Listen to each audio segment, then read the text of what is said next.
God love Hello, my lovely dreamingpeach.com. peaches. How are you? I hope you're well.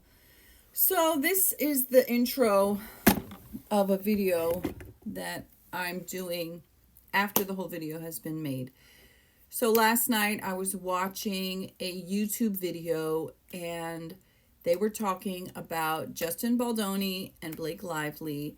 And I got really irritated because I felt that the lawyers were glossing over what Justin Baldoni's case was about, and they really started to make the video sound very biased in Blake Lively's favor. And I started to push back on the comments, and then the creator, Rob, put my comment up on the screen and started to like go off on a little lecture. And I found that really dumb, immature, and just like, blah. It was just, he was wrong. He was completely wrong, and he was trying to defend himself. But instead of saying, you know what, I'm really tired. He did say, oh, he has ADHD and he didn't take his meds last night. He had said that earlier in the stream, which is fine.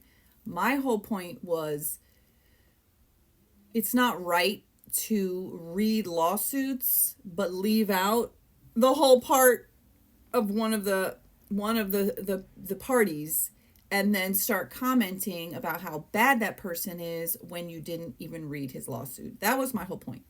The reason why I wanted to jump in and add this section to the beginning of this video is because I don't want anyone to see my video and to get it twisted that I don't believe that, you know, millions of women get assaulted every year, that I don't think that it's important, or that I think that that should be brushed under the rug or ignored.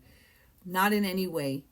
I am a survivor of SA, of DV, of SH, and that is one of the reasons why I even have my channel, so I can discuss healing from these terrible traumas and learning to love ourselves, learning to like ourselves, learning how to heal from the awful things that we've experienced. So I just want to be extremely explicitly clear. What this video is about is not about the overall state of abuse against women or children or men in the world. I'm specifically talking about this case. And what irritates me is that often it seems that if and when the case is that it's the man that's being lied about, treated badly, harassed, abused, and then there's a woman who is accusing him.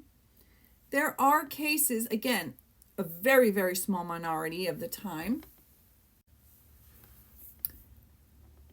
and I understand that it is a very small subset of abuses that occur, are the woman is actually the perpetrator, and she is making it seem, or she's outright accusing the man of doing what she's doing, or she's doing something and she's accusing him of SA or of SH. Okay, I know that those cases are the minority, like Amber Heard. Amber Heard tried and did destroy Johnny Depp's life for 6 years. She lost him contracts. She lost him movie deals. She lost him sponsorships or, advertising. She lost money. She lost him money. She had his reputation in the fucking gutter. People thinking that he was this despicable, awful human being, a violent abuser. And she lied. All of it was lies. She was the violent abuser. She was the cheater. She was the one who was using him for his money.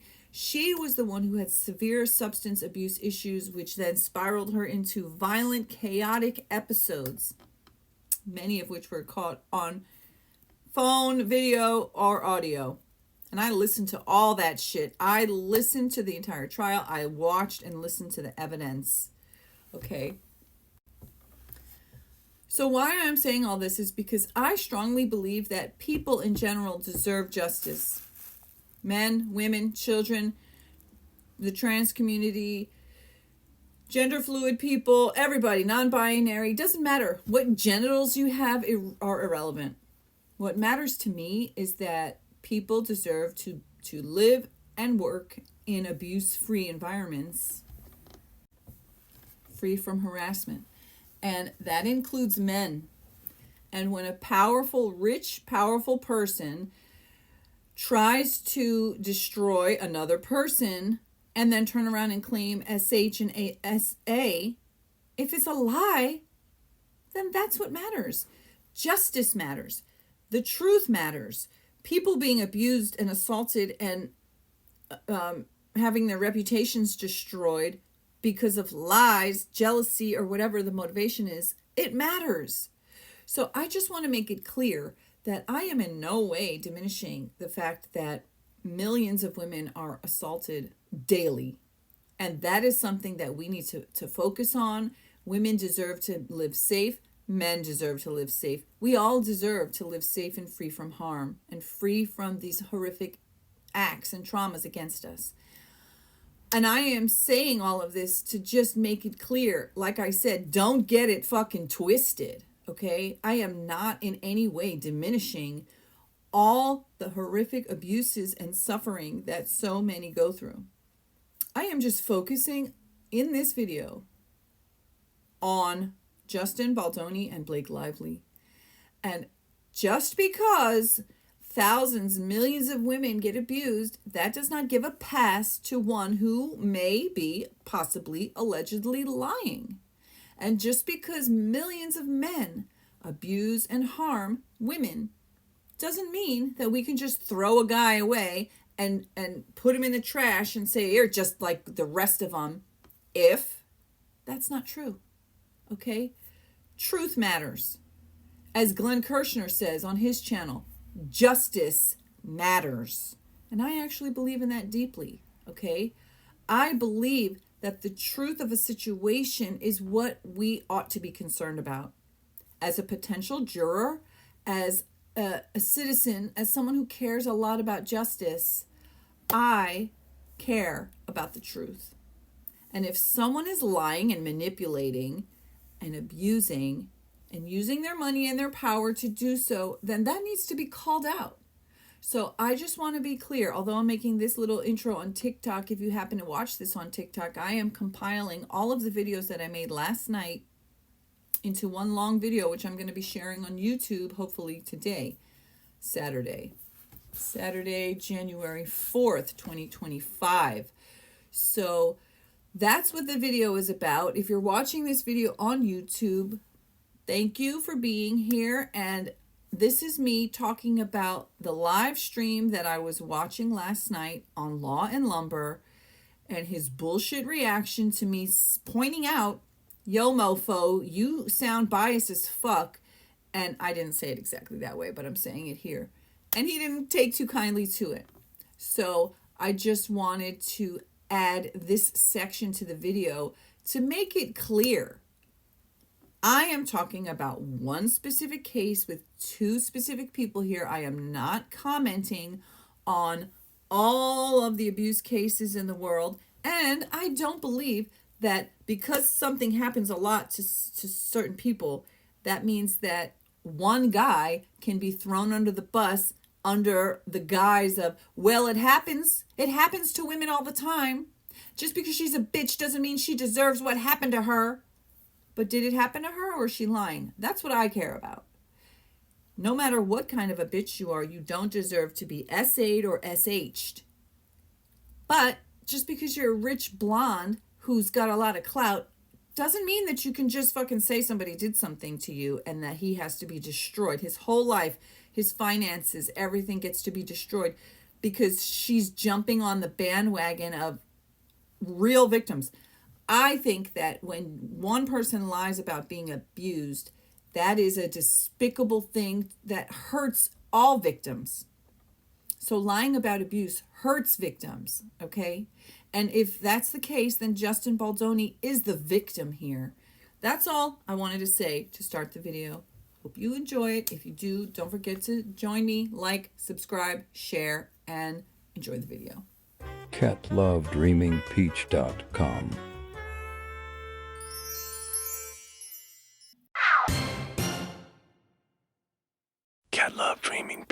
lovely peaches. How are you? Happy Friday night. Well, by the time I post this, it might not be Friday because it is Friday, January 3rd, 11:28 p.m. So I'm going to talk a little bit about Justin Baldoni Blake Lively, but I really want to talk about, I just had the most annoying experience. Let me move this a little over. So there's a creator on YouTube. There's two of them actually, and they're like best buds, and they always have like streams together every week. And I used to watch them a lot, but they really get on my nerves, to be honest. So Rob is Law and Lumber, and then Ian is Runkle of the Bailey.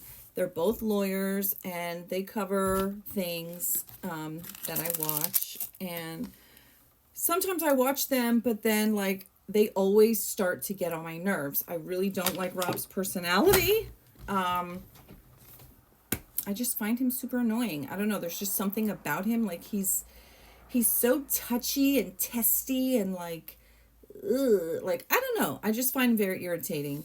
I like Ian a bit more, but Ian is also like, he rambles a whole lot. So whatever.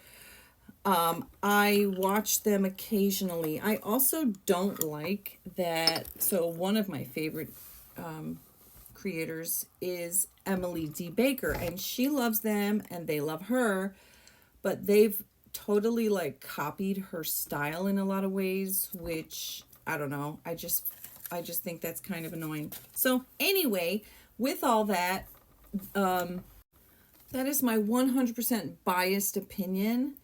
And obviously people who love Rob and Ian are going to be like, well, you're just a bitch, you know, but whatever. That's my opinion. Like, I started watching lawyers on YouTube a while back. I followed a whole bunch. I'm going to get to the point, which was I was watching Ian, it's called Friday Night Frenzy, Blake Lively versus Justin Baldoni versus New York Times, and it's still live right now. And I was watching for a while, and so, oh well, whatever. I was saying that back like during Johnny Depp Amber Heard trial, I started watching a whole bunch of lawyers on YouTube, probably like a couple dozen. Well, let's just say like 20. But then some of them I didn't like their style. I didn't like what they were covering, you know, whatever. So I followed a bunch, and then I unfollowed a bunch, and I was only like following a few. And Law and Lumber, I like unfollowed him a few times because I just find him annoying. I don't know. But anyway, so what happened tonight is that I'm watching their stream. They were reading Blake Lively's complaint. They read like the whole thing. But then Rob started like, oh, I hate things with text messages. I hate it. And I was like, well, this is going to be a doozy then, because there's a whole bunch like coming up. So I was like, okay, this is like, I should have just stopped watching it then, because I'm like, what's the point of watching somebody read something if they're already like against it? But whatever, okay. So I, in particular, like, I know that we live in a patriarchal society, and most of the time men have the upper hand. They get paid more money. They get the job more often. They, you know, just societal expectations of men, in many ways, they have it hell of a lot easier, especially if you're a fucking white man, okay?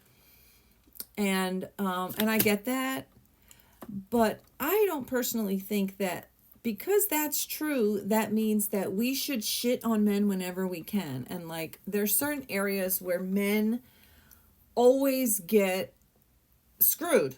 And when it comes to allegations of SA or DV or SH, harassment, SEXAUL, harassment, men are frequently, their lives get destroyed because a woman made an allegation, and whether it's true or not, often doesn't matter. Now, of course, I know that there's probably, 90% of, look at my dirty dishes over here. Let's see if I can find an actual statistic. So 75 to 85% of actual cases go unreported because victims fear retaliation. They worry they won't be believed. They think it's going to go unaddressed, or maybe they're ashamed. They feel terrible. They don't want to relive it. All of the things. Then researchers and prosecutors generally agree that only 2 to 10% of SA allegations are false. However, that exact number is not agreed upon. And so the thing is, I am a survivor of SA, of SH, and of DV. One of the main reasons for my channel is because I talk actively about healing from this and from the many experiences of that I endured, okay? So I am incredibly devoted to people healing from it. But men go through it too. And so the thing that a lot of people in the chat was saying, which happened with Amber Heard. Oh, this happens to so many women. Oh, it's like, if you point out that you think that the person who's making the allegation might be lying, in this case, I think I will openly say, I don't believe Blake Lively. I think Blake Lively is lying. I think that Justin Baldoni is innocent until he's proven guilty.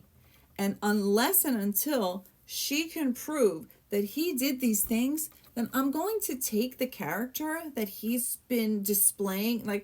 And again, I've said in a video, a couple of people said it in Law Lumber's video tonight. Well, people can pretend to be something that they're not.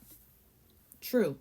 But that is true for him just as much as it's true for her. So what I'm not okay with is a group of people automatically having their lives destroyed because someone said something. Everybody has the right to be considered innocent until proven guilty. And men get abused too. So I don't promote, believe all women. I promote, believe all victims. Believe the people. But also, let's see some evidence. Let's not just accuse people of something. And that's the other thing. In this chat and in many other chats, I saw Corgi-san. I listened to her read the whole thing. Peter Tragos, I listened to him read the whole thing. Even Peter, I have to say, I was very disappointed in hearing Peter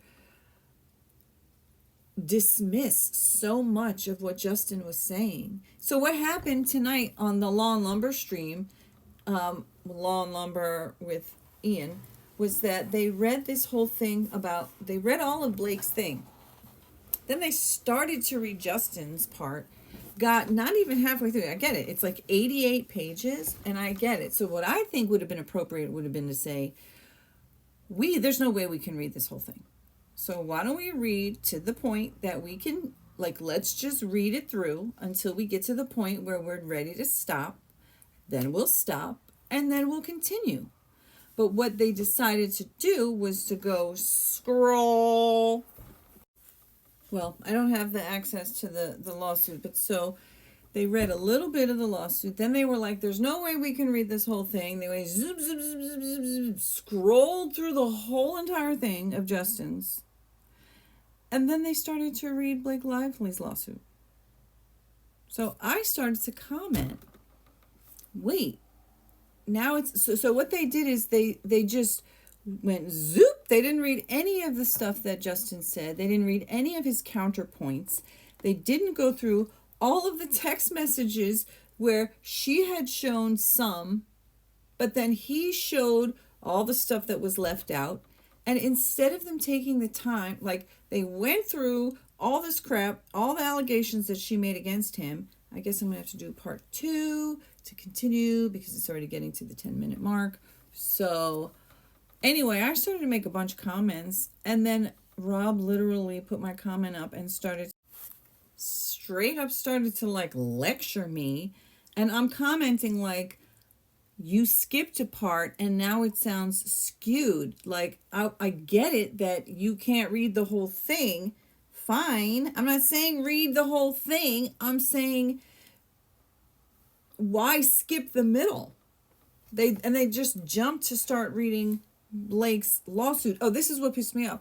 Then they were commenting on the things that they said that she said that he did, and they're like, oh, that's not right. Oh, you can't do that. And I'm like, wait, like, you didn't read his defense. You just glossed over it.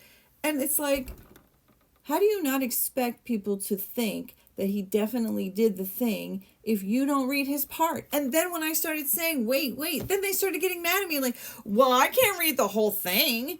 And I'm like, I didn't say.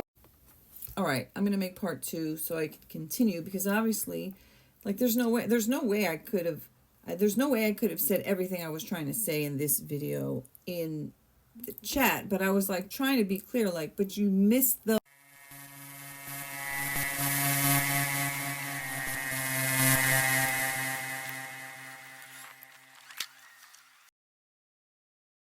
catlovedreamingpeach.com. Now I'm going to continue part 2 of,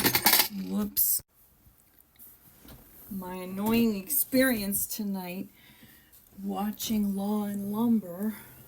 And, oh my God, my coffee, even though it's literally midnight. I was watching Law and Lumber and Runkle of the Bailey stream about Blake Lively and Justin Baldoni, and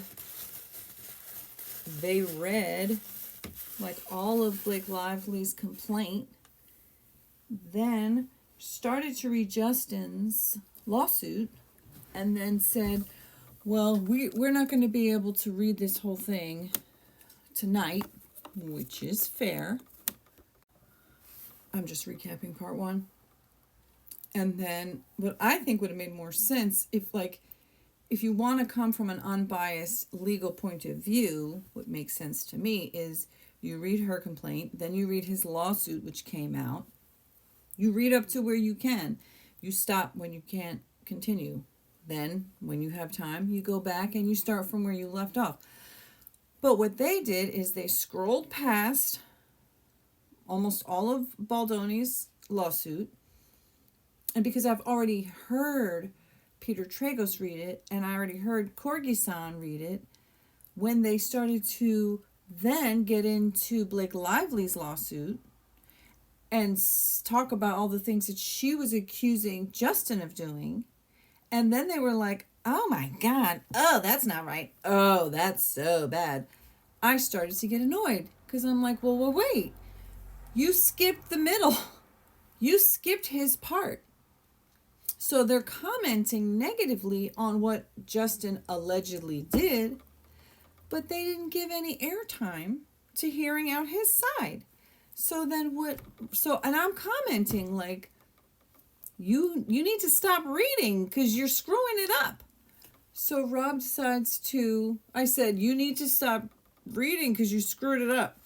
Because they're getting all like, I can't believe he did this. It's like, but you didn't even hear all the part that he said. For example, like they were talking about how she said that he was talking,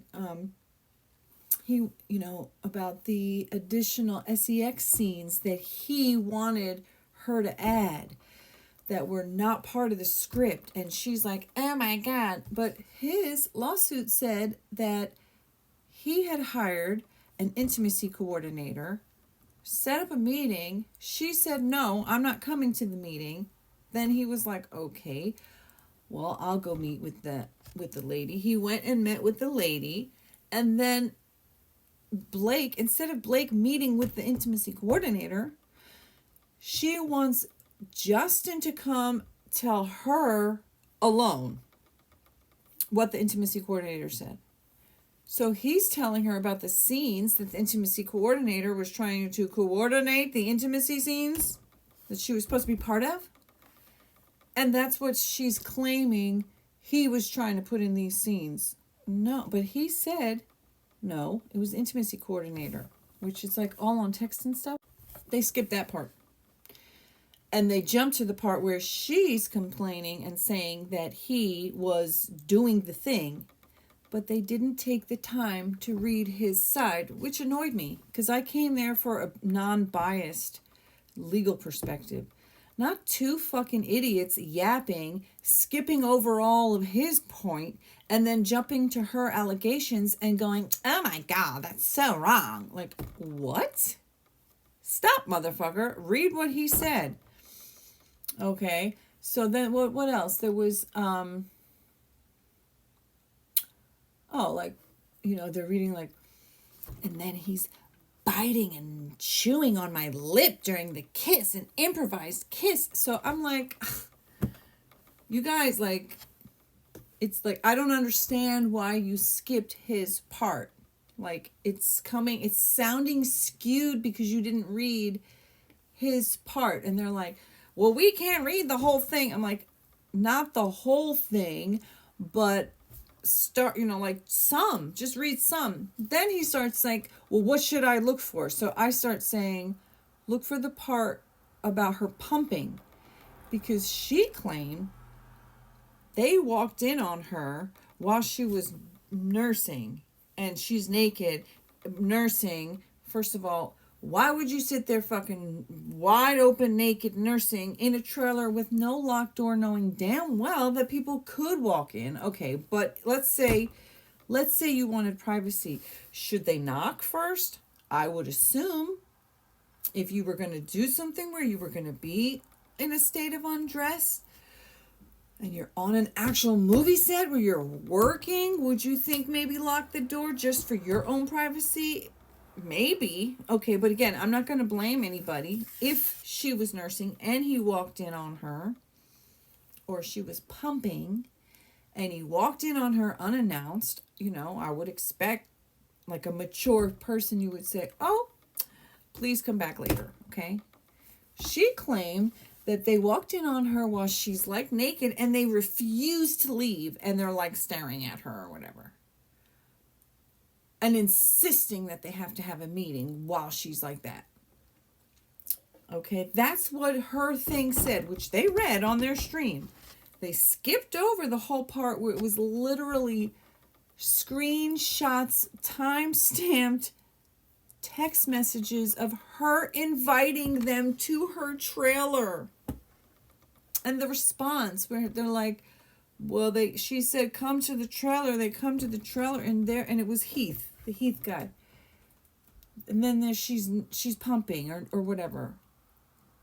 So it's like, you don't want to read that part and then you want to jump ahead to her complaint and start commenting about how gross it is, but you just ignored his part. And then when I start to point it out, and I'm like, hold up, wait, this is coming across very biased because you skipped the middle.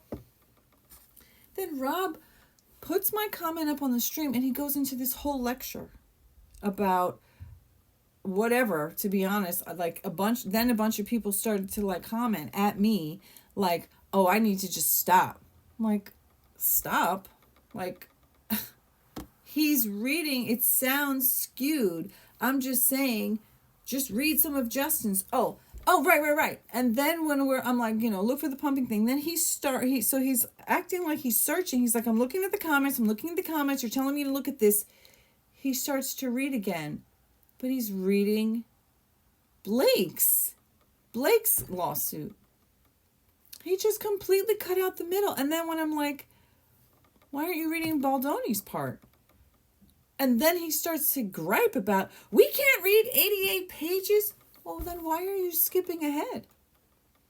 Why would you skip all his stuff and just jump to hers and then start to comment about how terrible it is when you didn't even read his part? That's what annoyed me. And then, at least there was a couple of people in the chat who seemed to get what I was saying. And and they were like, well, somebody was like, well, if you don't like it, then you can go somewhere else. And I'm like, I did. I listened to it on Peter Tragos' stream, and I listened to it on Corgi-san's stream, which is why I'm saying this sounds biased because you missed the important part. That's what I'm saying. And then, like, he goes on this whole tangent, and I'm like, what the fuck? And so then I write, I guess, like, discussions are not welcome here. And, it was just so ridiculous that, somebody was like, well, he was being rude to you, and then the chat is going to just, like, agree with him because it's his stream, but, like, I see what you're saying, So I was like, okay, at least there was like 3 people in the chat. Oh, and that's the other thing. Oh, and then somebody's like, you're just dominating the chat. It's like so disruptive. And I'm like, looking, there's 2,200 and some people in here.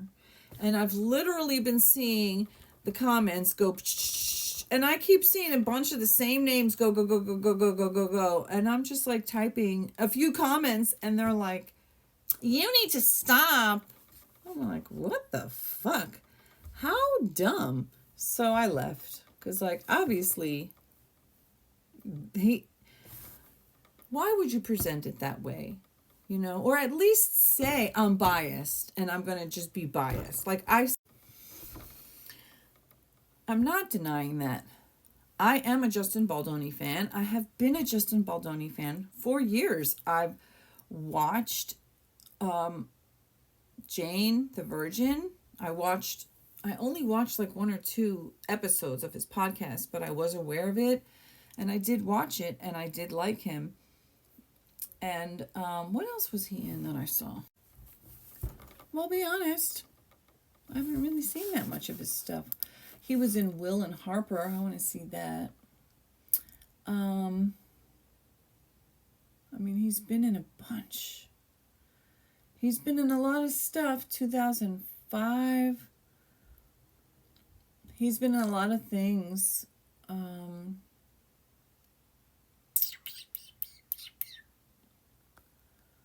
So anyway, I'm not like a super fan or anything. Like I said, I watched Jane the Virgin, maybe like last year. Well, yeah, now that it's 2005, 2025.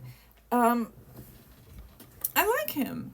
I do like him. I still like him. And I get it. It's like, like I was also commenting in the thing earlier in the stream, like, and I said this in my other video. Justin has spent the last 10 to 20 years actively working towards redefining masculinity and... All right, I think I did this a little bit in one of my other videos, but going back over the body of work that Justin Baldoni has done over the course of his career, he had a TED Talk titled Why I'm Done Trying to Be Man Enough, and a book called Man Enough, Undefining My Masculinity, where he encourages vulnerability, emotional honesty, and self-awareness among men, aiming to dismantle harmful stereotypes and promote healthier gender dynamics. Empathy and representation through his work as a filmmaker, social impact and activism. He founded Wayfarer Studios and Wayfarer Foundation, organizations that focus on creating socially impactful films and initiatives, such as providing resources for people experiencing homelessness. Whether in his acting, directing, or public speaking, Baldoni emphasizes the importance of living authentically, sharing his own journey of self-discovery and growth to inspire others to embrace their imperfections, faith and spirituality, his Baha'i faith, empowering the next generation, and exploring vulnerable themes in health, where Blake's work revolves around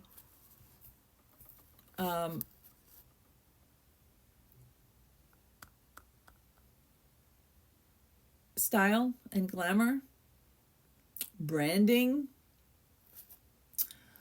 launching her own lifestyle and drink brand, Betty Buzz, leveraging her public persona to promote her products.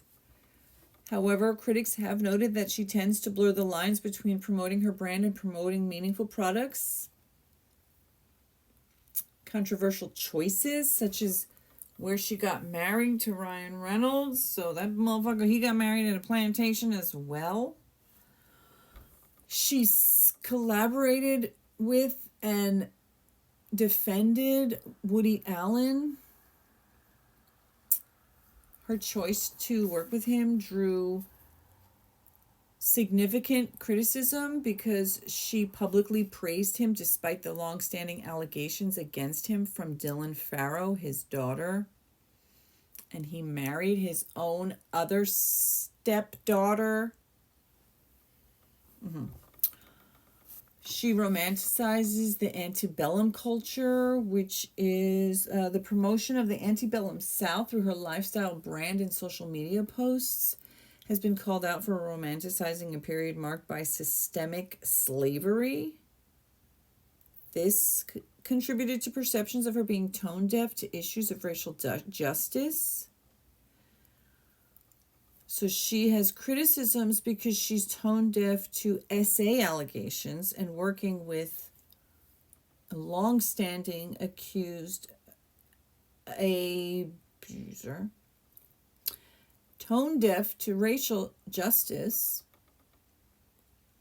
She's known for her snarky online exchanges with her husband. Some people think it's super funny, but I feel like it's like the embodiment of I'm just a fucking bitch. I'm a bitch all the time. She's also gained a reputation for being curt or dismissive in interviews, particularly when discussing sensitive topics like DV, or simply being congratulated for being pregnant and being rude and snarky. Congrats on your little bump. To a woman who has fertility problems, but she didn't know that. Did she care? No, she had to be a bitch. Her acting career is focused on glamour and entertainment.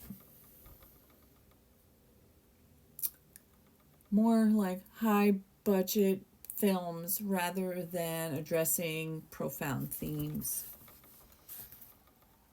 And her characters do often revolve around her appearance or enigmatic personas. She's allegedly dismissive towards serious topics. So, like I said, biased because there's long-standing. Now, again, maybe he faked the funk all this time and he really was literally the opposite. He was an SA'er and an abuser and an SH'er, and all of it was just a front. He was pretending to be this super nice guy who's deep and sensitive and vulnerable and wants to heal and not be a toxic masculinity dude. But no, the whole time it was just a front so he could actually SA people. Maybe. Whereas her total bitch mean girl persona is just a front. She's actually, actually, what people say, which is true, don't matter if she's a fucking mean girl bitch that nobody can stand. She doesn't deserve it. You can be a mean girl bitch and you still do not, by law, you should be protected from being SA'd or SH'd. That goes without debate, in my opinion. Nobody should get SA'd, and nobody should have untrue allegations lodged against them. So which is it? I haven't decided. I'm biased. Like I've already said, the moment I saw the headline, Blake Lively accuses Justin Baldoni of SA, I was like, I know you fucking lying. Get the fuck out of here. No fucking way. That was my reaction. So I'm biased as fuck. I'm acknowledging that. But at the same time, in the society where people are presumed innocent until proven guilty, that's what I'm supposed to do. I'm supposed to presume that he's innocent, and I'm supposed to assume that she's supposed to show. She should be able to show. Show it. Show it. He did all this stuff, then there will be witnesses. Like some people in the chat were saying, well, they all unfollowed him and they wouldn't be with him in the premiere and the promotion and, you know, blah, blah, blah, blah. And maybe it's true. And if the people come out and they were like, oh, yeah, he was creepy and he was this and that and that. He was talking about this and that, blah, blah, blah. Great. I'll be like, too bad. Too bad. So sad. He's a creep. And she's a bitch and she didn't deserve it. But wow. Fuck him. Fuck them both.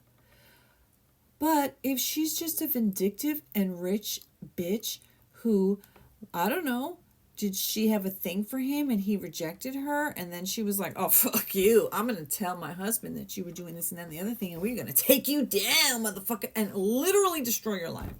Maybe get your wife to leave you. Who knows? Make sure you never get hired again. Which one is it? I want to know. I want to know. And if he is a fucking creep, then he should absolutely be canceled, not get work, get divorced, all the things, okay?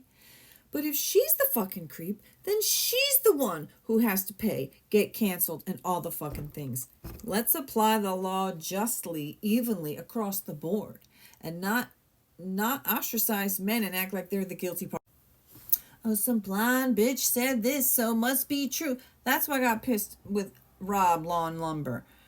You're going to sit here and literally skip 88 pages. You don't have to read them all. Read what you can. Go through hers. Go through his. Then go back. Don't jump ahead and then get mad because it sounds biased as fuck and I'm pointing it out. You know what? I mean, come on.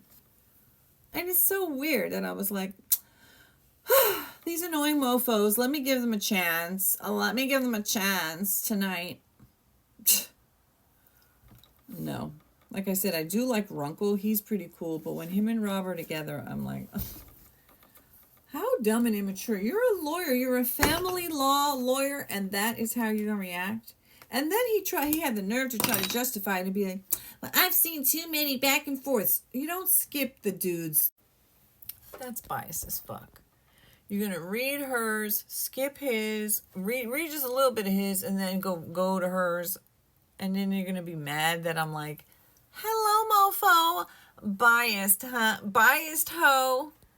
Yeah, and he called out my comment and then lectured me. And then his fucking stupid ass chat, you know, I'm like, goodbye. Fuck off. Maybe I'll read the Justin Baldoni lawsuit. But I don't know. It is quite long. But I don't know. If anybody watches this video, if you're interested, if you'd like me to read it, then let me know. Maybe I'll read it. Maybe I'll read his, and then maybe I'll read hers, or maybe not. Maybe I'll just skip it. Like I said, I already heard Peter read it, and I heard Corgi's son read it, but it might be good to do. I don't know. Comment below. Went off on a fucking lecture trying to like put me in my place when you're dead wrong, Rob. You were wrong. You were totally biased. You should have stopped the stream and come back to it when you can. And I'm going to stand on that. And if you want to go check it out, go check it out. And honestly, I just want to say the only time I've ever called out a creator was when I promote them because I like them. But this time I'm calling it out because he literally tried to shame me. He blasted my comment up and then went off on a fucking lecture. Caught.LoveDreamingPeach.com. 3, and now it's really dark. It's 1:32 a.m. And this is me talking more about Justin Baldoni, Blake Lively, and I was complaining about Rob Law and Lumber on YouTube and how I felt that his stream, well, I will say last night on Friday, was really biased. And I got irritated as I was watching it, and I was trying to get him to, well, you know, and somebody was like, you can't tell him how to run his stream. Like, that's true, but to me, if you're a lawyer and you're trying to be unbiased and you've got two parties One person came out with a bunch of allegations, another person came out with a lawsuit, and then the other person came out with a lawsuit. It's super disingenuous and very biased to read Blake's complaint, read the article that Justin was suing about. They read Blake's complaint, they read the article, then they got to Justin's lawsuit and were like, zip, zip, zip, zoom past. Just read a little bit, but let's not get into any of his counterpoints or his lawsuit or all the text messages where he was showing how her messages were leaving out chunks of things, and then jump ahead to her countersuit. How are you going to read a countersuit but not read and not realize that you're being biased, and then have the nerve to try to shame one of your viewers? Like, it's so immature. It's a big turnoff. And I get it. There are tons of biased creators out there, and not all creators are equal. Like Peter Tragos, he's one of my favorites. I find him to be as unbiased, as possible. Although I do feel that, sometimes he has opinions I don't agree with, but he's very fair and he's very thorough, and that's why I keep coming back to him. And so I'm not a lawyer, so I don't have to be able to look at things from an unbiased point of view as a lawyer would, because that's not my profession. I am a YouTube creator, and of course Rob can do whatever the fuck he wants. It's his dream. He can read whatever the fuck he wants. He could be a lawyer and say, I absolutely fucking believe that Blake is telling the truth. I would defend her. This is what I would do. This is why I think she's telling the truth. This is why I think Justin is lying. He could totally do that. My whole issue was, I didn't like that they were trying to make it seem like they were presenting an unbiased view of the situation when they were actually presenting a very biased view. So just say that. Like my view is biased, that I believe Justin is innocent until he's proven guilty, and that I believe that Blake has a long standing history, a well-established history of negative behavior in variety of press, a variety of ways, most of it being her own words, her own actions, her own behaviors, her own choices. And it's not a smear campaign. It's not like I read articles that somebody said about this woman and I was like, I can't stand her. I couldn't stand her because of her. And I thought that Justin was a very authentic, yes, very fucking sexy and gorgeous, and sop you up with a biscuit, but you're married and I respect you and I don't want to cross any boundaries, but having a beautiful man who could talk at length in a real way about very real issues. Oh, this is what I was going to say. My one theory is that Blake, so this is one theory. This is pure speculation. This is my biased, speculative, making this shit up at the moment. Allegedly speculation, okay? One, speculative. That, her and Ryan, this whole snarky behavior is an unseen truth of a deeper alignment, which is she's not really that attracted to him. She thinks of him like a little brother, or maybe an older brother. Wait, what are their ages?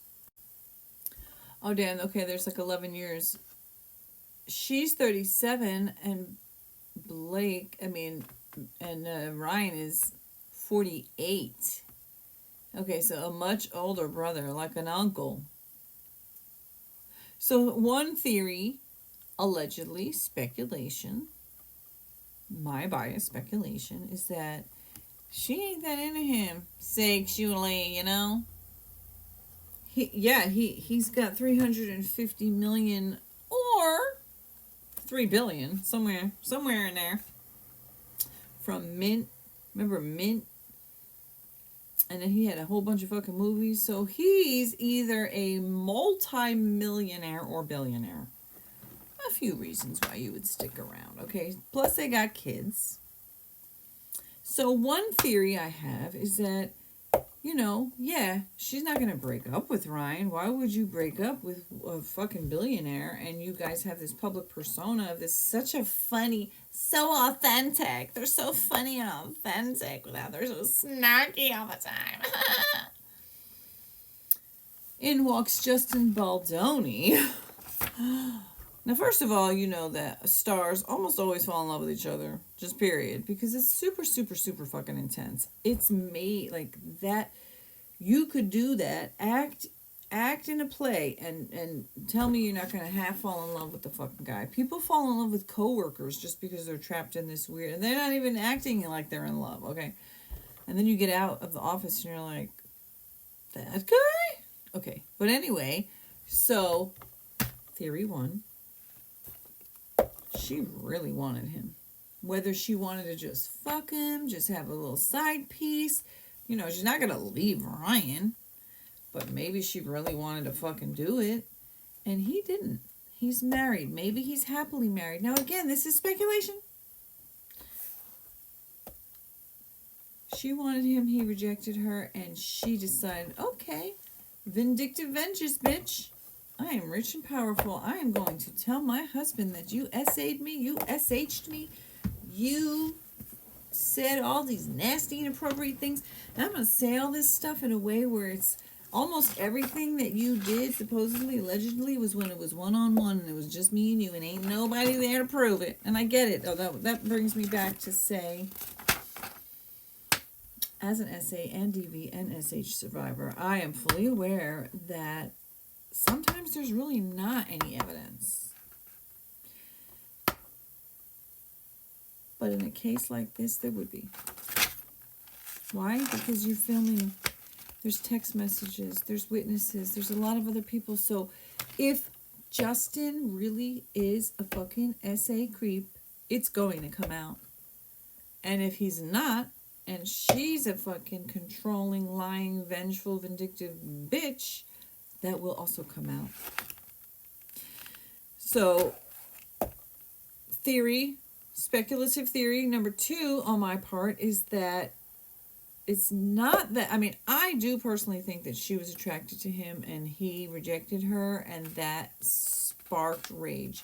But another possibility is that it's not that she wanted him, it's that she's a fucking inauthentic person who would get married at a former enslaved person's plantation where people literally were enslaved.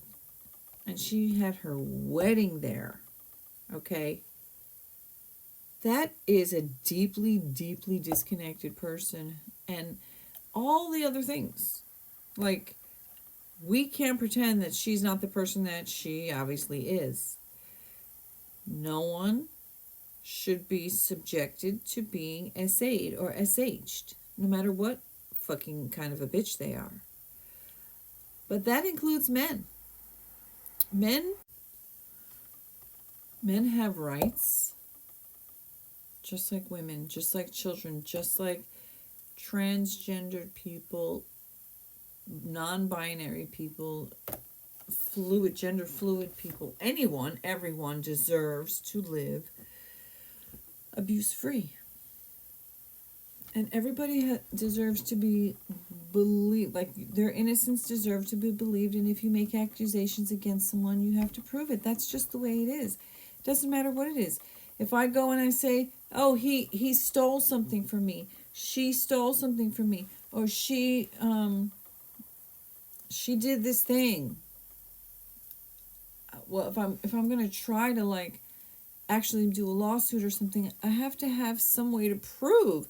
This isn't witch trials anymore, where you could just say you did a bad thing and then the world is going to destroy you. But that is what's happening.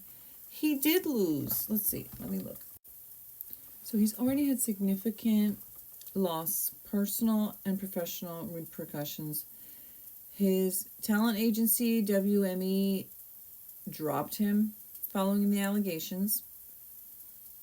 Vital Voices rescinded his Voices of Solidarity award, which honored him as an ally to women. His podcast co-host and associated nonprofits have distanced themselves from him. And now he is involved in the $250 million libel suit against the New York Times for its reporting on Lively's allegations, he's saying, which are false. His public image is completely tarnished, and many industry peers and public are scrutinizing his actions. They are just automatically believing that Blake Lively's words are factual and that he absolutely did and said these things, even though they haven't given him the chance to prove whether he did or didn't do them. And these developments indicate substantial setbacks in Baldoni's career, his public standing, his reputation, and his financial ability to earn a living. Okay, so she has significantly harmed him already by just simply saying he did these fucking things. And I believe that people should have the right to prove whether they did the thing or not before. But companies shouldn't be allowed to just fucking drop him. But they do. And Ryan Reynolds, how powerful is he? How much is this Blake lying about Justin? And so Ryan's vengefulness feels completely justified. He's defending his wife. Maybe everything he's done is because he believes his wife, which of course he would. So Baldoni alleged that Ryan Reynolds influenced his dismissal from the talent agency. Baldoni claims that Ryan approached his agent during the Deadpool and Wolverine premiere, urging the agent to drop him as a client, which was in 2024, July. WME claims it's not true.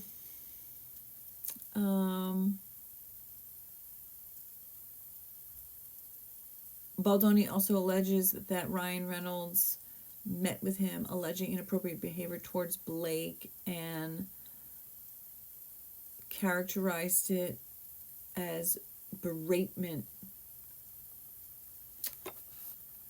So I also wanted to address the pumping because I nursed both my babies for a long ass time. I pumped. I nursed my children in public. I pumped while I was working at a job that was unbelievably unfriendly to me and my pumping needs. They were so unfriendly, and I literally worked across the hall from a national pregnancy advocate agency, and she allowed me to go into her office and pump, and that pissed my boss off. First, I was pumping in the bathroom, and it was disgusting. Then they tried to have me bouncing all around. Anyway, my whole point is that I pumped at a job. I know what's entailed. I know you lock the door. It doesn't matter if you're sitting in your own trailer. If you're about to take your fucking tits out and you don't want anybody walking in on you, you lock the fucking door.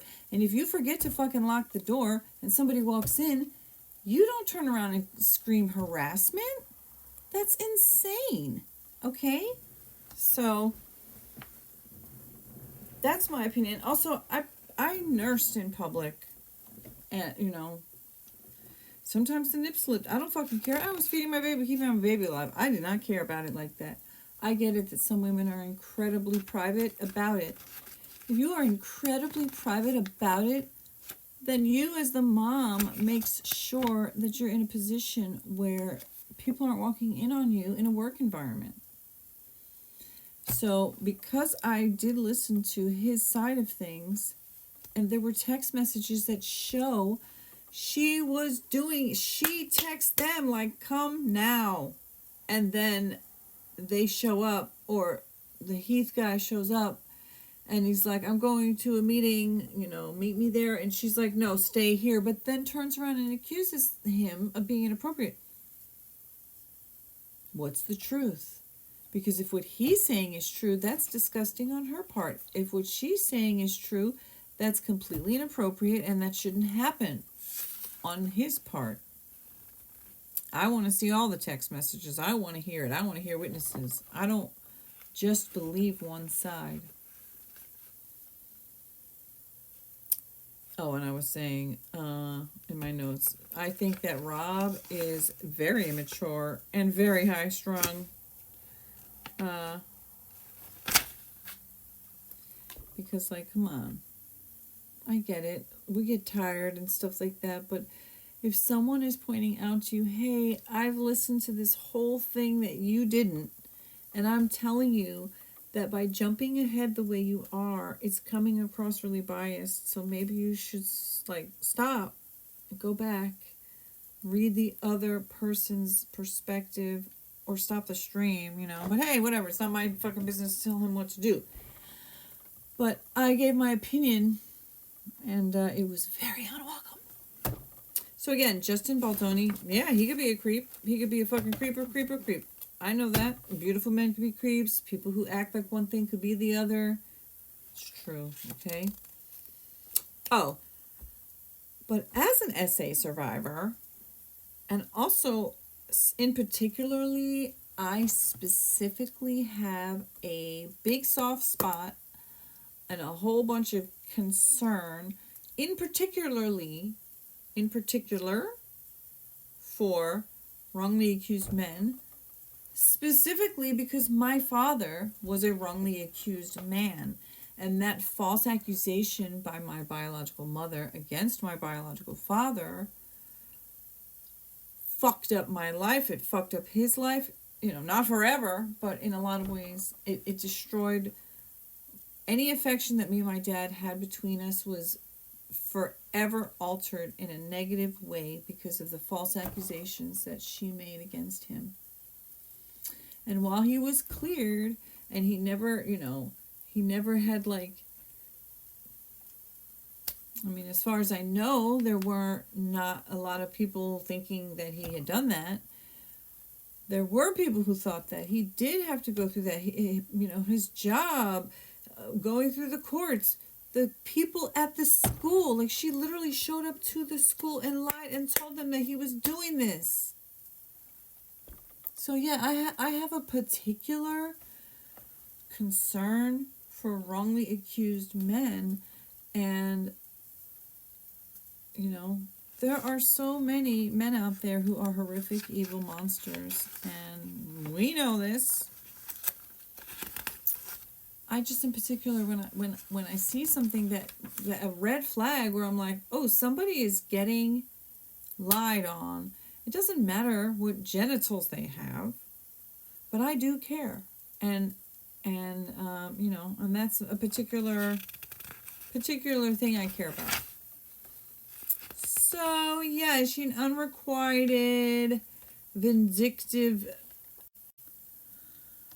who's lying on his good man? Or is she just a cunt and a twat who also happened to get SA'd by a beautiful man who was pretending to be something and everything that he wasn't? That's what I want to know. I want to get to the bottom of it. I hope.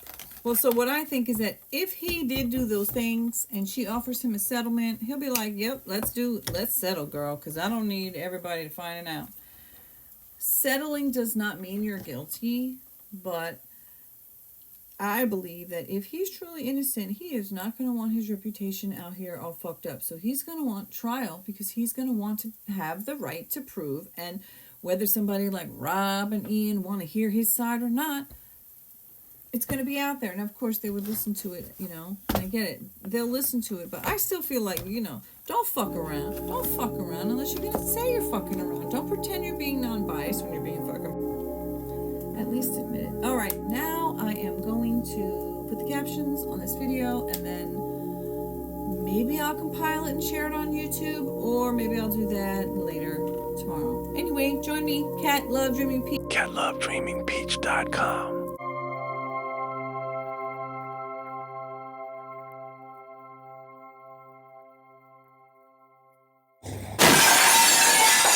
CatLoveDreamingPeach.com. Going with the dark lighting because it is 2:48 a.m.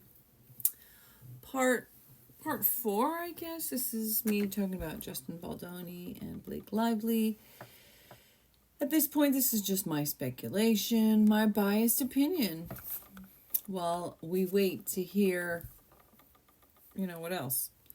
But one of the things that Justin did accuse Blake of in his suit was that she, as an actor, took over many aspects of the film, including directing, changing the wardrobe.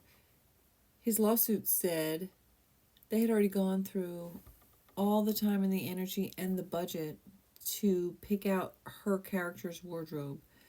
She then decided that she wanted to completely redo the wardrobe, picking out all of these expensive designer clothes that the character wasn't even supposed to have, but she decided, no, my character has money, so I'm going to dress like this. Puts the budget way over because of her choices that she put on Justin's bill. Marketed the movie towards that wardrobe. Okay. Changed music, changed scenes, refused to meet with the intimacy coordinator. Then when Justin met with the intimacy coordinator and then went to fill her in, she then twisted the meeting and made it sound like he was being inappropriate and saying, trying to SH her or talk, basically, harass her.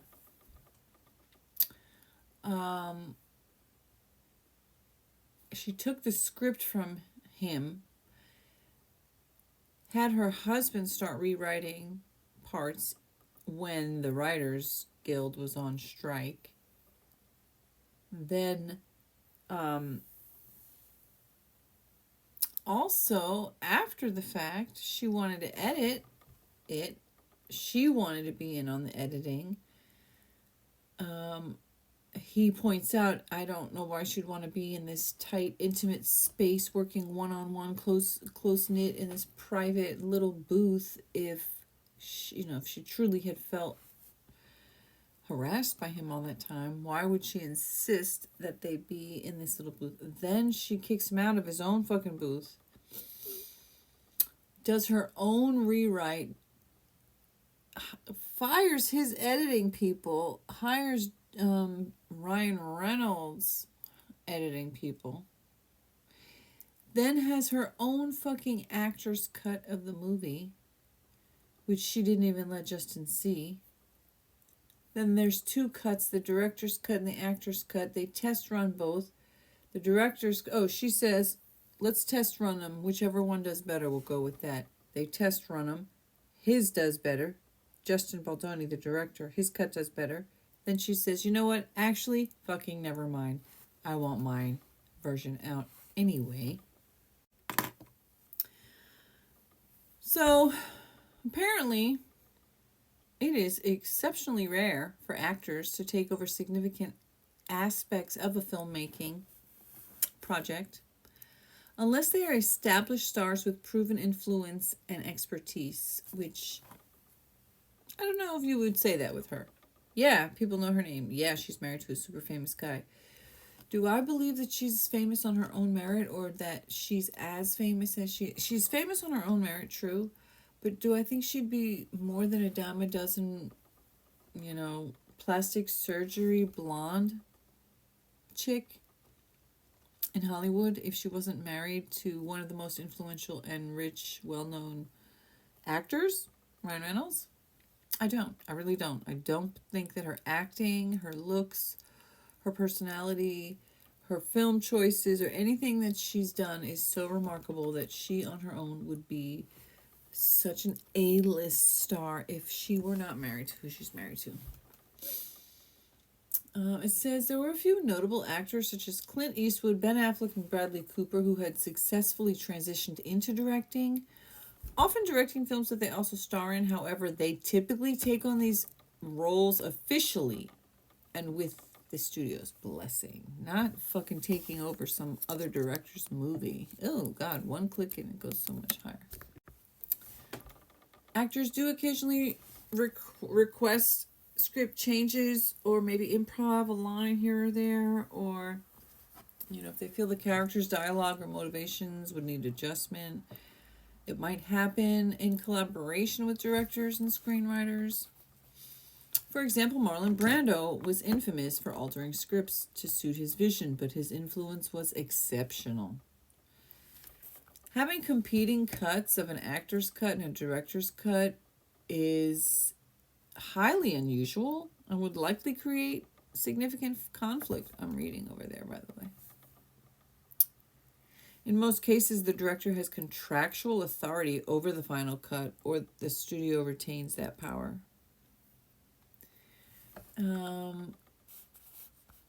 Test screenings typically favor the cut that resonates the most with audiences. If a director's cut performs better, but the studio or actor pushes forward with the actor's cut, it could be due to internal politics, contractual obligations, or the actor's influence over the studio. Let's see, some examples of creative conflict. Margot Robbie in Barbie in 2023. Robbie, as producer, had significant creative input. She worked collaboratively with director Greta Gerwig rather than overriding her. Marlon Brando in the Island of Dr. Moreau in 1996. Brando's eccentric behavior heavily influenced the film, leading to creative conflicts. Justice League in 2017. This film famously had multiple cuts due to directorial and studio conflicts, though it wasn't actor-driven issues. In most high-budget films, studios strive to avoid such conflicts. There's clear contractual roles and hierarchies, e.g. the director oversees the creative vision. If an actor's involvement oversteps, this typically happens because the actor is a producer or major financial backer. The actor is a box office draw. The studio is reluctant to oppose them. The studio mismanages the production, leading to blurred creative boundaries. A studio might go with the actor's cut if the actor has more commercial appeal or more power or money, or if the studio believes their version aligns better with the target audience. Political reasons and contracts grant actors unusual creative control, and studios bet on the actor's cut to differentiate the film and increase marketability. The situation described would be highly contentious and could damage professional relationships. And it underscores the delicate balance of power in filmmaking, particularly in Hollywood. So, again, that's what he's saying happened. There's a lot of text messages that lend to believing that that's true. As Peter Tragos pointed out, why though? What would motivate? They also apparently, Ryan and Blake completely shut Justin out from the promotional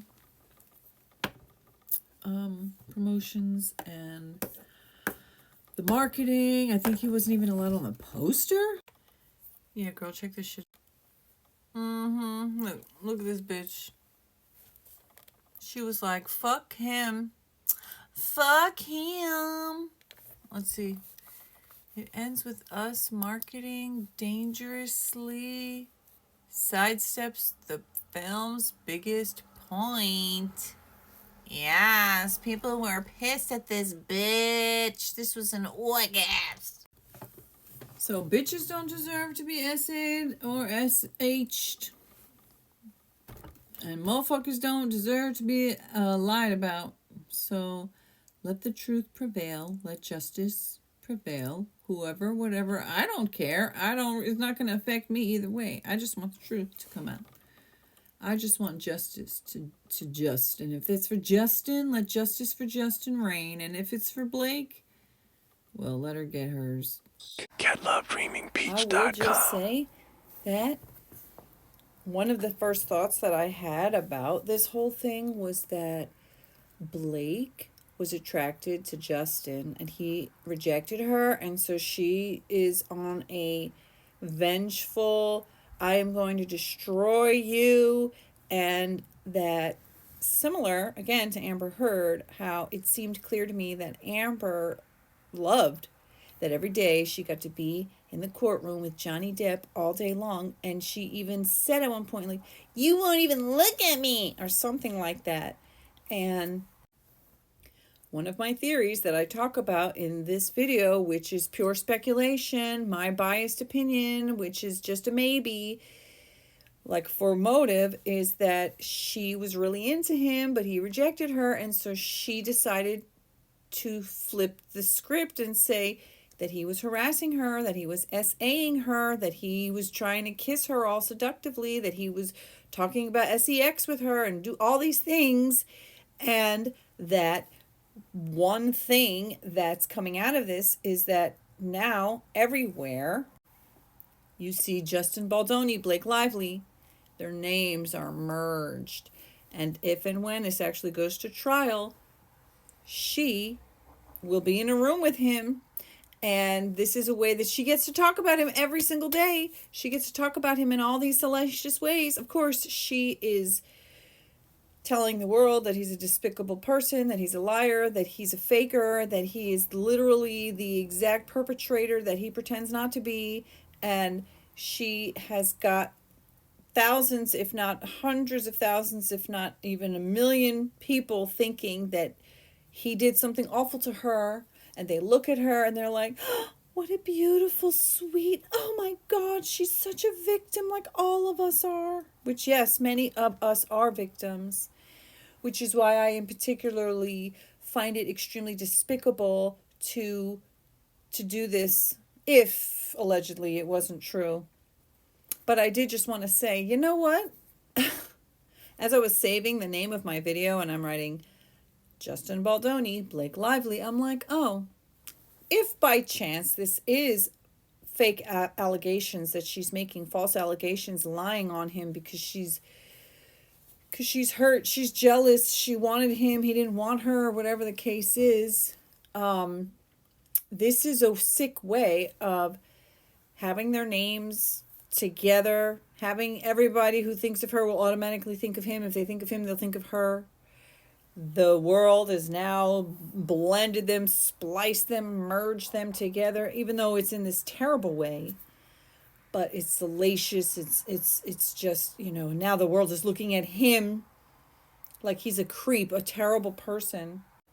Which, if it's true that he did those things and said those things and acted in those ways and all that stuff, then he would be a creep. But I don't believe her. I read what she said, I read what he said, or I listened to other people reading it. I don't believe her.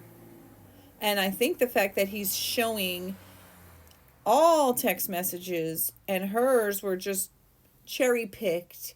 And like somebody said, which again, this isn't proof in the court of law, but I saw somebody on I went to comment on one of his posts and I saw a comment that said, isn't it interesting that Justin has all his comments left open, but Blake has hers very limited?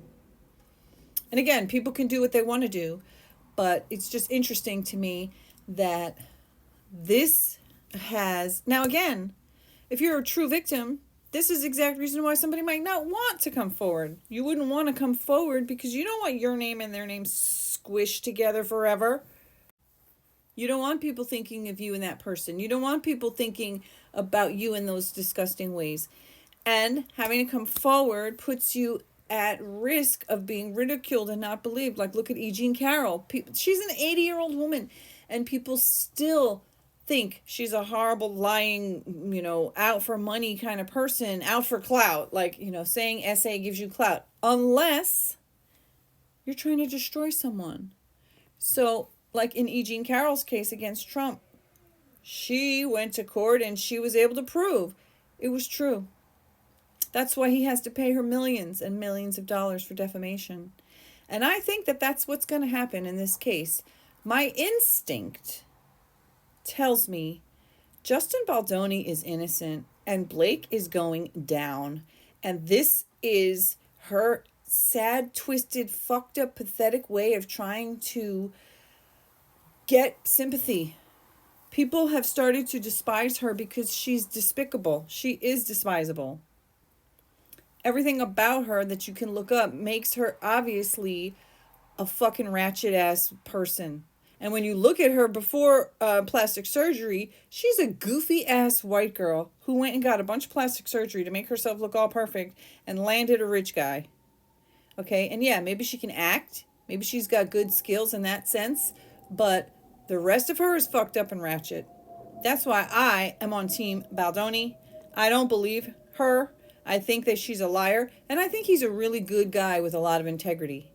And as far as I'm concerned, when you think somebody's a really good guy with a lot of integrity and some ratchet bitch comes and says a bunch of shit, you don't immediately think, like some guy said, oh, I thought he was so amazing, and I sent his video to my son, but then I heard Blake, and I was like, oh my God, that was so wrong. But now that he put his lawsuit out, I think, oh, he's right. And I'm like, well, the first second that I saw the headline, I was like, oh, I know you're fucking lying. I know you're fucking lying. That is not true. Prove it, bitch. That's how I felt. That's what you think, like, not that he's my friend, but when you have a friend, when there's somebody you care about, you like, you believe in them, and somebody says something bad about them, it's only natural that your first instinct would be, you're lying. There's no way. Prove it. And that's the stance that I'm taking because I am a Justin Baldoni fan. I do think that he's telling the truth. And I'm basing that on all of the things that I have seen so far. And if that's the case, if I'm wrong, I will say, I'll make a video saying, I was wrong. Okay? Oh my God. Look at all the things that she proved and he's disgusting. Okay? But as of right now, looks like he's the one that's proving that she's gross. And what I think is that she loves this. Oh, and the Grand Intuitive 666 said that she saw in the cards, she thinks that her and Ryan are going to be getting divorced because of what's going to come out in this case. And I think that that's true. When Ryan learns that she was lying, is he going to leave her? Or is he really just a scumbag too? He must be, because he got married to the fucking plantation as well, and he's married to that bitch. That's what I've always thought, like, how cool could he really be if he's married to a fucking bitch?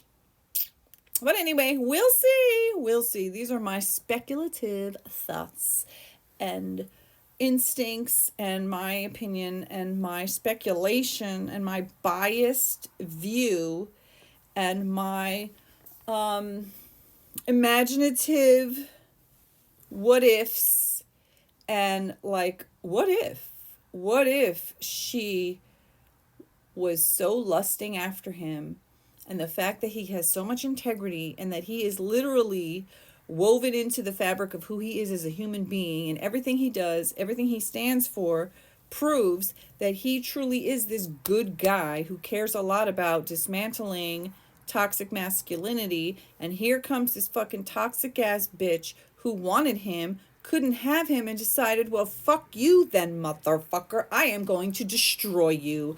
I am going to make the world think that you are evil, hateful, disgusting predator who SA'd me and SH'd me. And I've got a multi-million-dollar powerful husband behind me who is going to put you on every blacklist there is and shit talk you in the magazines and make people think that you're fucking scum. And it's working.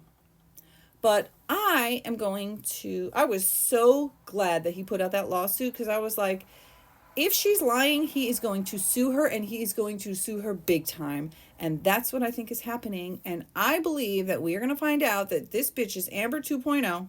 Maybe she didn't throw a fucking glass bottle at him and almost kill him.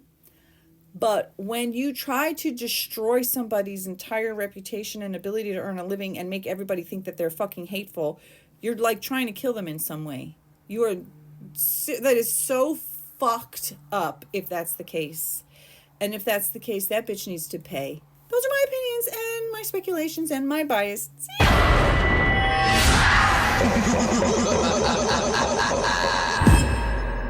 catlovedreamingpeach.com catlovedreamingpeach.com